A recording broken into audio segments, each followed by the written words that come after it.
I'm Mike DeLuca. Welcome to this rare In the Trenches look at the craft of screenwriting. Today I'm sitting here with Callie Khouri, who penned the screenplay for the groundbreaking Thelma Louise and received the Oscar for it. She also wrote the screenplay and directed Divine Secret to the Ya-Ya Sisterhood, and also wrote the screenplay for Something to Talk About. She's currently working on a pilot with Stephen Bochco called Hollis and Ray, and we're very happy to have you here. Happy to be here. Now, did you study acting and did you study drama at Purdue? I did. And before that in high school, and decided I was going to be a landscape architect and then changed my major. That's how I ended up at Purdue. So you went from landscaping to acting to writing? Almost overnight, yes. Can you walk me through that process? Like, why acting, first of all? Well, because I didn't know. I wanted to do something like what I'm doing now, and I didn't know about writing, and I didn't know about directing. I thought when you wanted to create something fantastic, you were an actor, because that's where you see the result of everybody's work. Did you have acting influences kind of growing up? Did you other actors? Not really. You know, I got into high school plays. Okay. You know, honestly, my father died when I was young, 16, and I started doing plays because I needed to not be at home at night, and you could go to rehearsals and things like that, and it was just a way of kind of dealing with the grief of that loss and having something to throw myself into. And I really enjoyed it, but you know, also was constantly trying to make practical life choices, and I thought landscape architecture was something that might fall back on. Yeah, be lucrative, and then at the last minute I turned left. And did you always like trees and bushes and flowers? I grew up in a very lush environment in Kentucky, and well, an actor's life is hardly a practical one. Far from it. I quit several times. When did you know you were going to try your hand at writing? Right before I did it. I never aspired to it, or I think I should say I secretly aspired to it and never had the confidence to actually attempt it. But it was kind of an inner ambition? I think it was the thing that I respected almost more than anything else. I think it was the thing I felt was furthest away from my natural abilities. Okay. Were you a big reader? I was a big reader and a movie lover. I watched a lot of movies from the time I was very young and was always really interested. Do you think any of your experiences in terms of what you took from the acting training and classes translated into helpful things for your writing? I do. I think that, you know, when I was acting, I thought the thing that was most difficult about it was the myriad of choices that were available to an actor as that character. And I always wanted it to be narrowed down for me. I was just like, please tell me exactly why this person is saying this. And so I do try to build that into my own writing so that the actor reads it and knows why they're saying it. Oh, that's interesting. So, and you think that is kind of a byproduct of your acting classes? I do. So when you write dialogue, you're thinking of the future actor's mouth kind of wrapping their brains around the dialogue. I kind of want to give them something that I know that they're dying to say.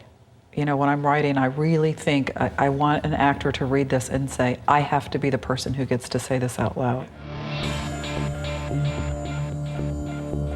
Can you fill us in on the production work you did on commercials and music videos? Well, I did a lot in the 80s, in the early 80s. In the 80s. Everyone did music videos in the 80s. That's right. That's how we all got started. How did you come to music videos? I started working as a receptionist at a music video and commercial production company and just kind of worked my way up. I literally started as a receptionist and then was a runner, a production assistant, production coordinator, production manager, then producer. It's amazing how many things they can put production in front of to That's describe right. a job. It's all hard work. Any Duran Duran? No, I didn't. No? Thomas Dolby? David Bowie. Okay, that's good. Thompson Twins? No Thompson Twins. Winger was my last video. Winger. I always thought it was subversive, but Kip Winger had a hit song about She's Only 17, which is kind of like, you know, statutory rape. Exactly. He could get away with murder, though. So. And statutory rape, apparently. Now, did any of that experience help with the writing? I don't think I could have written had I not had that experience. And how come? Because I learned so much about how to get an image on film and how to tell a story in a frame from doing that. And it was weird because it was almost like learning narrative by the opposite example, because music video was so abstract. Well, that's so interesting because music videos are so derided sometimes for being cutsy and quick, but it actually helped your knowledge of screenplay structure. Absolutely. I mean, because it starts to become so apparent that all you have in the world to tell the story is what's happening when that shutter is open. Right.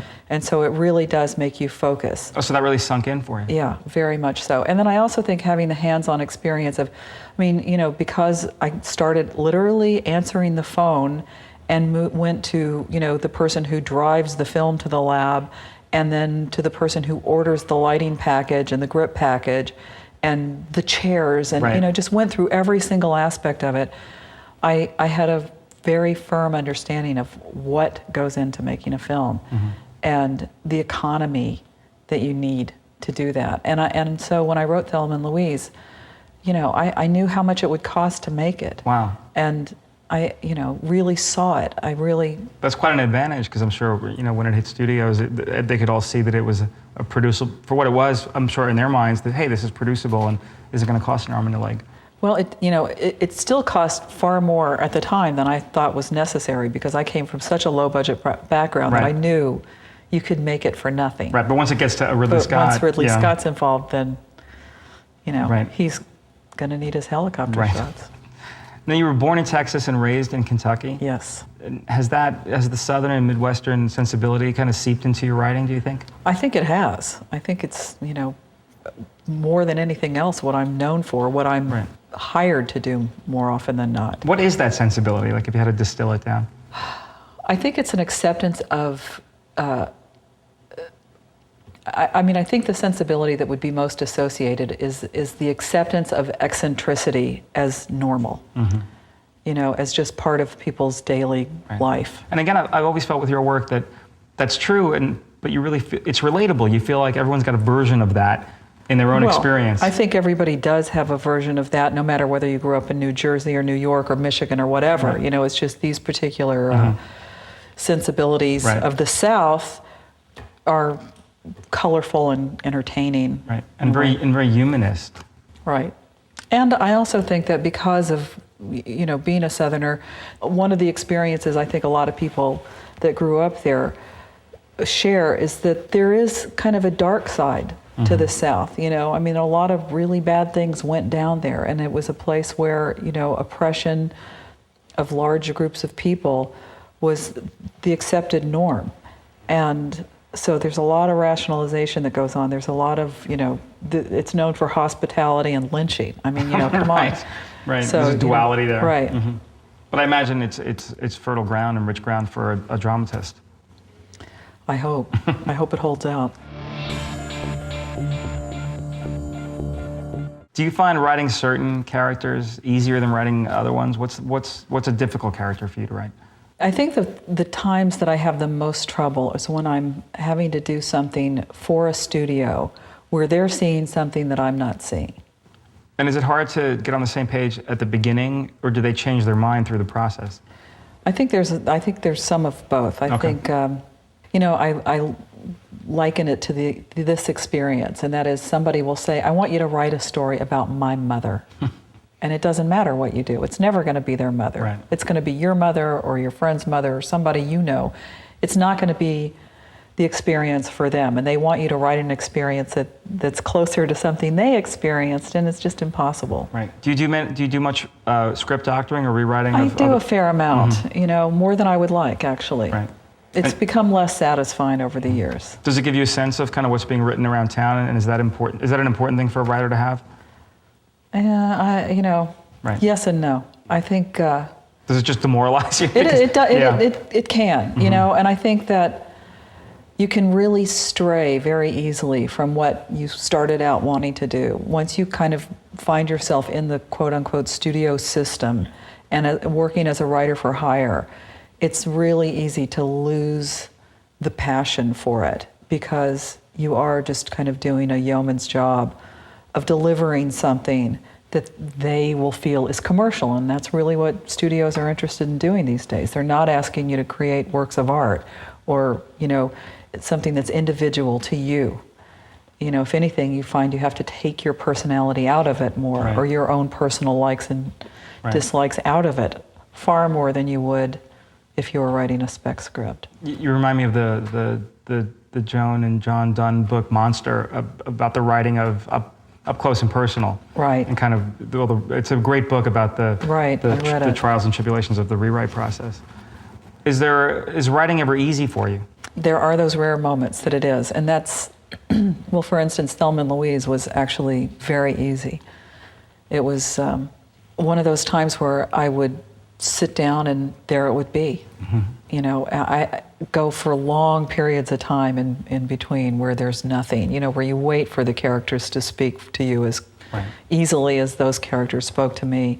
But writing this pilot, the same thing happened again, where I was actually doing a rewrite for a studio, and in between writing this pilot, and it would take me 10 days to write one page on the rewrite and 1 day to write 10 pages on the pilot. Wow, that really speaks to kind of where your passions are. Right. You mentioned before what the studios are out for. Do you feel the business has changed since Thelma and Louise? Could you make Thelma and Louise now? I don't know. I think you could probably make it independently, but I seriously doubt. And even then, it was made at MGM, which was, you know, even at that time, more, you know, willing to take risks. Right. It seemed to always phase in and out of the business, but when they were on, they would take risks. Right. And but I certainly don't think Sony or any of the or Warner Brothers or any of the big studios, Paramount, would be out looking for a script like that. It would surprise me. Right. To see that movie get made at a studio, but you know, it would surprise me to see Midnight Cowboy get made at a studio, or any of the movies that we all love. Love. You know, I think all of those movies, you know, somebody struggled mightily to get them made. Did you outline Thelma and Louise before you wrote No. it? Do you outline now? Occasionally. Occasionally. What makes the decision for you to outline? Usually, if it's a job that I have to really get done quickly, I'll outline it just because it keeps me from getting stuck. Right. But, you know, sometimes I get stuck writing the outline, so it's, you know, the plan only goes so far. Now, did the pilot kind of spring forth without an outline? No. Stephen Bochco wrote the outline. Okay. God bless him. That helps. So was it his initial idea? He came to me saying, you know, it would be really great if we could do something together, and I'd never had any interest in doing any television, so I kind of didn't pursue it very actively, but I liked him so much, and he kept knocking on the door until finally he said, you know, let's just have lunch. We'll go have lunch. We'll see if we can come up with anything. If we can't, we just had lunch. If we come up with something, then great. Right. And we just started talking, and it was more a process of saying what I didn't want to do than what I did. He had seen Thelma and Louise and said, you know, I'd love to see women with those kind of personalities on television. What if we did a cop show? And I was not interested in doing that because that was done with Cagney and Lacey, and it was, you know, it's tough. But he kept after you. Kept after me and said, you know, let's just talk and see what comes out of it. So we just would get together once a week. And meanwhile, I'm doing this rewrite, so, you know, I'm having to... You're moonlighting. Yeah. Not really, but... Exactly. Do you write multiple projects at the same time often? I did on this. Right. Not often. Okay. It's difficult. And is it preferable or not? Not really. Does it keep your skill set sharp or the opposite? Well, you know, the fact that I started with absolutely no craft, I'm so shocked when I can actually work on two things. I get very impressed with myself, stupidly, because, you know, it's all... I'm making it up as I go along. I don't really know that I have any craft now, except that I turn it in and some things get made, so. Had you written many screenplays before Thelma and Louise? I hadn't written anything. That was my first one. Was there pressure after Thelma and Louise, scoring so big with the first one? Like, is the sophomore jinx a real thing? Yeah, I think so. I mean, I would be lying if I said, you know, it wasn't... Right. You know, somewhere in my mind that I was going to have to, you know, and now for my next trick.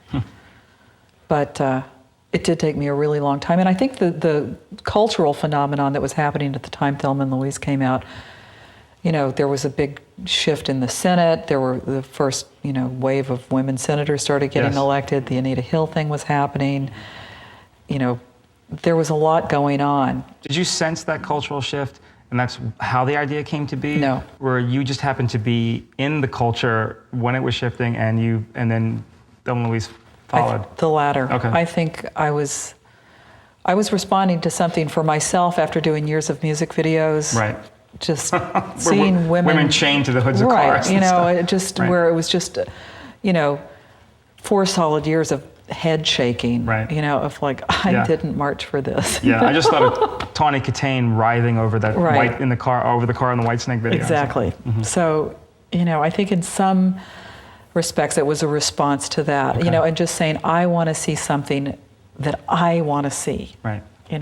I want to make something that I want to see, and I felt like the idea was so strong that I could write it without knowing what I was doing. Right. In your career, was there one moment where everything clicked and you felt like, this is going to be my career, it's going to work for me? No. Haven't had it yet? I haven't had that yet.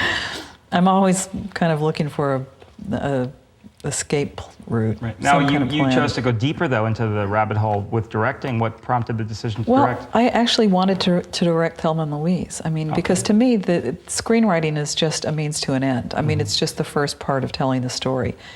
I love telling stories on film. Okay.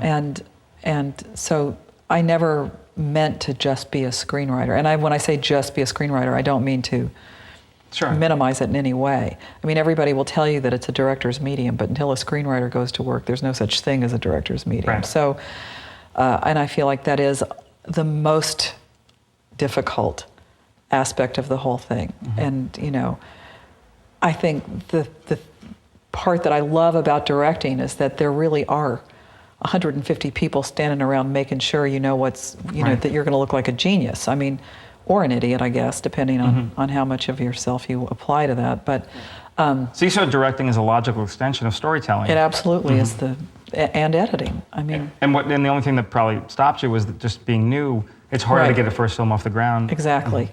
But people do it all the time. Right. And I think now the technology is such that more and more people are going to be able to do it. And from now, do you think it'll be writing and directing for you from now on exclusively? I hope so. I mean, I certainly enjoy directing. It's so much fun for me to direct something that I've written and to get to go the next part of the process and, see it all the way through, that it's very difficult for me to write something and then hand it off to somebody. Now, you adapted Divine Secrets. Is the process for adapting something different than the process for writing an original? Yes, For you? it is. I mean, you have to walk a very fine line of making a story work on film that maybe was never intended to. Right. And so, And that was a beloved book. Right. And yet, there's huge parts of the film that are made up from whole cloth. Right. And, I really had to just kind of go in and get to the kernel of what it was that people loved about the book and build a story around that. Because in the book, the character was by herself at a cabin and, Right. off the coast of Washington. Yeah, I imagine So, it was a challenging adaptation. Exactly. What was the most challenging part? I think it was just, kind of figuring out a way to tell the story where I could have all the characters together, cover that many years, because it went from the 1930s to present day. Did you have to do a lot of condensing? A lot. And, and there were so many scenes that people loved in the book that trying to figure out which one of those we were going to be able to live without or Right. which ones we were going to change for cinematic purposes. Did you have people around you who had read the book going, you have to have this scene, you have to have this scene? People felt very strongly about it, but I just kind of had to make the best decision that I could Right. at the time. What's your process for breaking down a book like that, and kind of, how do you approach the adaptation? Well, that time I went through and I pulled out all the big scenes that I thought were absolutely fundamental and that were the kernel of what people were loving about the story, And it was interesting because I had a really hard time figuring out how I was going to tell this story. And I was actually on a plane.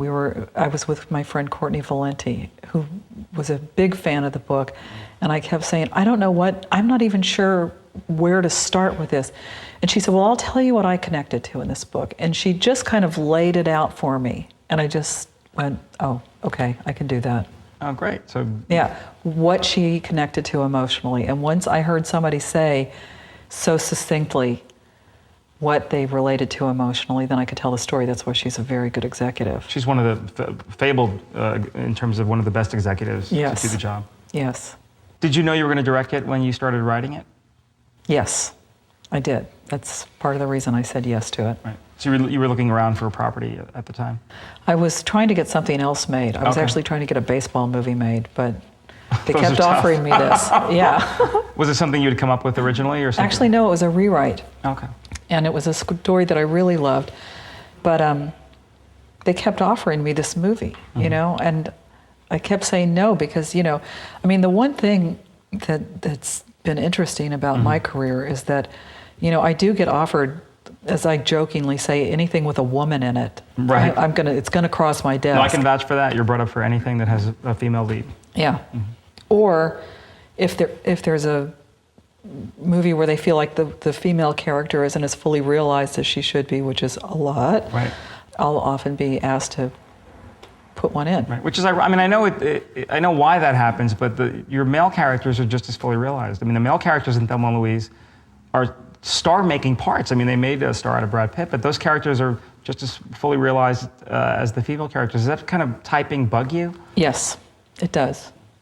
It absolutely does. I mean, it would bug anybody. Right. Anybody who loves to be pigeonholed, Sure. you know? Because I would argue the Harvey Keitel character, the Brad Pitt character, the husband's character, Christopher McDonald, Right. They're all wonderfully drawn characters. Thank you. I enjoy writing. Any character that I'm writing, I am that character for the moment that I'm writing it. I love writing Southern guys, you know? Right. I love writing guys. Right. When you go into the minds of different characters, whether it's guys or foreigners or whatever, like how do you put yourself into their thought process, and how do you come up with that dialogue? You know, it comes to me. You know, I don't have to really do that much except just shut up and listen. Right. You know, I think part of the thing of being a writer, period, is getting quiet enough, or getting yourself quiet enough and getting yourself out of the way enough that the character can just speak. Right. You know, and if you make yourself available to all types of vernacular and you read a lot and things like that, then, you know, you can kind of just like sit down, open the floodgate, and it'll be there. And what's the biggest difference for you operating as a writer only and then a writer-director? Were you more precious with your script as a director, or is it the opposite? I think it's the opposite. I feel that when it's when I'm directing, I can, and this is the thing I've always had a hard time understanding, because when you're in the filmmaking process and when you're actually shooting, things happen, or you hear lines being spoken that have never been said out loud before, and you're like, that doesn't work, I need to change that right now. That actor's struggling with that, or it doesn't mean, they can't get to what I meant. And a lot of times when you're just writing and you're not there when it happens, that stuff will go by and you don't have an opportunity to fix it. But if you're there, you can fix it in the moment. Right. And it's really a relief to be there, you know? And so on that level, I feel like, you know, it's always been kind of a mystery to me how the screenwriter is the one person who's not on the set. When you have somebody who's there making sure the clothes are right, making sure the hair is right, making sure everything else is right, but the words and the point and the story and all that, nobody's really looking out for it. And when you're directing, a lot of times things are getting away from you. You have all these other considerations that you can't have when you're writing. Right. Well, I've always suspected that there's something to directors and actors, and I don't mean this as a slam, but I've noticed that the writer's not there because everyone thinks they can write. So, you know, when a production is moving, it's moving so fast that if somebody wants to change something, the director will huddle with the actor. I've seen assistants retype dialogue, and nobody thinks to call the writer or even just get the writer on the phone. You think it's by design or just the nature of the beast? I think it's by design to some degree, because I think that a lot of directors probably don't want somebody who can question their authority or their take. Right. You know, and a lot of times, you know, the script is seen in service to somebody else's story. It's not like everybody's going, we really have to make this vision come true for this screenwriter. You know, I mean, that's the last thing anybody thinks of. Were you on the set for Thelma Louise? Only rarely. Okay. You know, I was there part of the time. Well, did you have to buy your own ticket to get there? Yeah, exactly. Did you? No. Good. That's a good thing. Is writing for movie stars different than writing for yourself? Is when a Sandra Bullock or a Julia Roberts comes in, does it change the process?